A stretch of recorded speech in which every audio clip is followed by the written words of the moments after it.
Welcome back. All right, so news of the day video for all you fine people for your Saturday, April 30th. So end of April. May starts tomorrow. Exciting.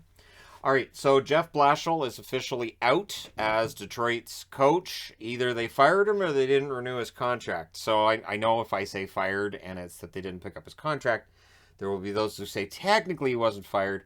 But as somebody who once had their contract not renewed, it feels like you're fired. So, yeah, he's out. They've also decided not to bring back assistant coach Doug Huda. Goalie coach Jeff Saleko is out as well. So, pretty much a house cleaning in Detroit. And I would think the expectations are going to be higher next year. So, with Gerard Gallant perfectly fine and happy in New York, who's going to be the new coach in Detroit? Who else is going to come in? How long is it going to be before Yzerman brings somebody in, or does he have somebody in mind right away? Maybe we'll know before the end of this video. All right. One piece of news the NHL throws out there where they're talking about stats today, and this is despite the regular season not technically ending until tomorrow when you have Winnipeg and Seattle. But this was the highest scoring season in 26 years. And it's a trend that seems to be going in that direction, and usually it's not just a one-off, so either it probably levels off next year, I would think that's probably what happens, or maybe it keeps going up. But it's good, and I think what we've seen this year is that when there's more scoring, guys are getting more goals, more points, there's more excitement. We're just more excited to watch the games. And that's no insult to the lower scoring games and goaltending stats that can be fantastic as well, and there's certainly some goaltenders who excelled this year. But it is fun to see the goals, and it's fun to see guys getting 100 points again, right? So, pretty high-scoring season. Does it continue? Again, is it a one-off? We'll find out next year. Your 3 stars of the month, not a lot of surprise here. Steven Stamkos, ridiculous numbers. In 16 games, 12 goals, 21 assists, 33 points. He's the first star of the month. The second star of the month of April is Mike Smith. He went 9-0 and had a .951 save percentage, so I guess he wants to be the starter against the Kings. And for Vlad Tarasenko, 16 games played for him, 11 goals, 13 assists, 24 points. Keep in mind, April, only 29 days of scheduled hockey. In April, 16 games for Stamkos, 16 games for Tarasenko. There's going to be some tired teams, and a lot of guys playing through injury, and we've started to see that trickling out, the guys who are playing through injury. So I would expect that to continue, and some of these teams going into the playoffs, there's guys who are likely playing through injuries that might otherwise keep them out. Of course, last night was the finale for the Arizona Coyotes in Glendale. The funny thing was that when it was 4-0 for Nashville, I thought, well, that's one way to go. Just get absolutely destroyed by the Nashville Predators, so that, you know, fans are like, hey, it's got to be better than ASU. Of course, last night during the game, too, they had Javier in the booth, Gutierrez, right? But yeah, he was in the booth, and he's the CEO for the organization, and they say all the right things. They say all the right things about how, well, you know, the smaller building will have real home ice advantage, and it's going to be exciting, it's going to be great. But there's risk to this, right? So they're off to Tempe. They're out of Glendale altogether, and now it's about securing the rights to build their brand new building once they're done with this time at Arizona State University. And it's going to be weird seeing the NHL hockey being played in an arena that's got a smaller capacity than the one here in Abbotsford. I want to throw out there too, the attendance for the AHL team here in Abbotsford, very good this year, much better than it was when it was the Flames farm team, because it's the Flames farm team. But anyways, yeah, so we'll see how the attendance works out for the Coyotes. They have to sell that building out, though. Like, if they have a 5,000-seat building and we see a bunch of empty seats in that building, that's going to be one of those things that sticks with us, right? So they have to sell that out, and we'll see how it works out for them. I do wish them the best. I honestly do. And we'll see whether they end up getting the building through Tempe or if they have to go through other means. There are other means as well, where they can just get reserve land and build it there, and or they go through the city and the city says sure. So we'll keep an eye on that storyline. I would think that has to be resolved within the next 6 months, right?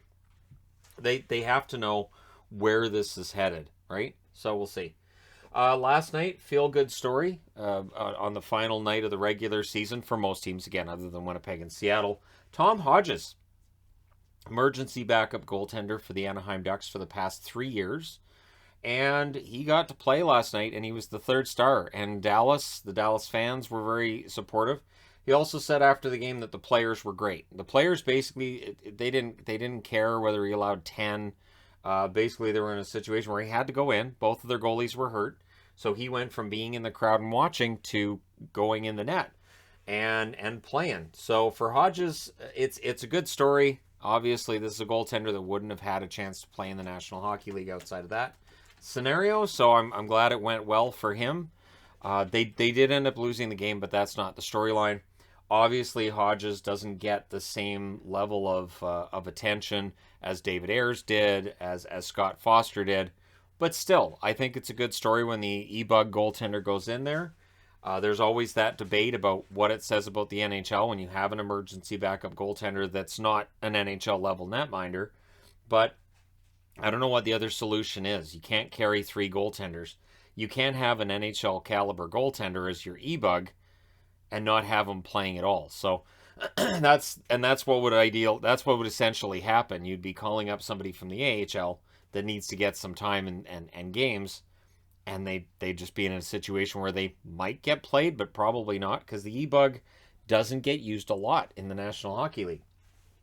Speaking of goaltenders, the Carey Price situation has been clarified of sorts. His knee's not 100%. We know this. Watching him play in his return, I was immediately reminded of Tuukka Rask. It felt the same to me. He just didn't seem to have that same level of agility. And Carey Price, when he's on, he's fantastic. And while he played very well against Florida last night in a 10-2 victory, and it's easy to overlook that in that victory, Price saves 37 out of 39. His future is absolutely up in the air. No idea what's going to happen there. Carey Price could be done. He basically said that his knee in the state that it's in right now, it's not something that he could go through for a full season. So there might actually be a further procedure done. Again, they don't know, but it's not 100%, and he has this summer to think it over. But it feels similar to me to what went on with Tuukka Rask. It feels similar to me with what happened with Ben Bishop. Sometimes the body just says, I'm done, and there's not a lot you can do about it. And Carey Price is not the kind of goaltender who I think would want to go out and play when he's 75-80% and see his stats take a nosedive. So, which going into last night's game, his stats were ugly. Now, last night's game will help, but again, the future for Carey Price is still pretty cloudy. And it's interesting because there were people who said, oh, he's faking it. Oh, it's not real. It's not. But if you watched him play, he's not 100%. Absolutely not. So fines out of last night's game. This won't make anybody happy. Colorado, 2 fines handed out for players. McDermott gets fined for the knee on Foligno. I'm surprised it's not a suspension. Got to be honest. O'Connor was fined as well for a cross-check on Kulikov. So Colorado, a couple of fines for them. No suspensions. And now they're going into that series against Nashville. They'll have McDermott available. There could be some punching. You have McDermott on one side. You have guys like Jeannot, Borowiecki, and just the Predators on the other side. There's going to be some punching. So McDermott's there to make sure the punching goes both ways rather than just the one side punching the other. But yeah, so that's going to be a fascinating series. News out of Ottawa. This is that trickling out of information regarding injuries that I was talking about. Connor Brown played with a fractured wrist. Played a few games with a fractured wrist. I can't imagine the pain of that. Obviously, there's different parts of the wrist that could be fractured. There's different angles and all that. Doesn't matter. It still hurts like hell. So, yeah, Brown played with a fractured wrist. Matt Murray, who's been out, they now revealed it was a concussion. So it was a concussion that shortened things for him. And a lot of other things going on too. Brady Tkachuk not playing at the World Championships and just saying he's got some nagging injuries he's been playing through and he just needs to rest. So I would expect that with the season being as broken up as it was and then how compacted everything was at the end of the year, there's a lot of guys playing through injury. Batherson, though, is supposed to play at the World Championships. Stutzlow play at the World Championships. The World Championships could get some pretty interesting names on those rosters this year. It could be fun to see how that turns out. Of course, The fact that the World Championships is always on during the playoffs means that my watching of it is limited, but I hope it goes well for the players that go over and play. The NHLPA, this was revealed, I think this was yesterday, and I apologize, it did not end up in a News of the Day video. But the worst kept secret is that the NHLPA was looking at replacing Don Fehr. I've also heard it pronounced Don Fair. But either way, he's out. So they're going to look to find a new leader. The rumor as well was that he was looking to retire anyways. So it was kind of a mutual thing with, like, once they got this final CBA with him done, that was when they knew that they were moving on. He was likely going to move on as well. And so we'll see who they get to run things. Do you bring in a lawyer type that's going to, butt heads with Bettman? Do you bring in maybe a former player, a former executive? Who do you bring in, and what kind of what kind of resume are you looking for in the new head of the NHLPA? Things are pretty good right now. Financially, the league is definitely bouncing back from a couple of down years. And so the future's pretty bright. The salary cap a couple of years from now should start going up at a pretty good rate again. Might be a good time to take over the NHLPA. You might be able to cruise through that next CBA without much trouble. Because I think the players and the owners are close now. I think when they go into negotiations, there's nothing really big that's pressing. All the really big stuff got dealt with back in 2004 or 2005. And then dealt with again in 2012, 2013. Feels like now it's a lot closer when they have these disagreements. So I think the NHLPA needs to bring somebody in who is good for the players, takes care of the players, and not only that, but somebody who also is able to reach across the aisle, and when we get closer to the expiration of the next CBA, works it out so that we don't need to worry about it. It'd be great if we don't have the discussion of the CBA being up and just say, yeah, so it's 1 year from the CBA expiring, and they've already got a brand new deal, so we don't have to talk about it. That would be awesome. I'm not betting on it, but that would be awesome. Anyways, there you go.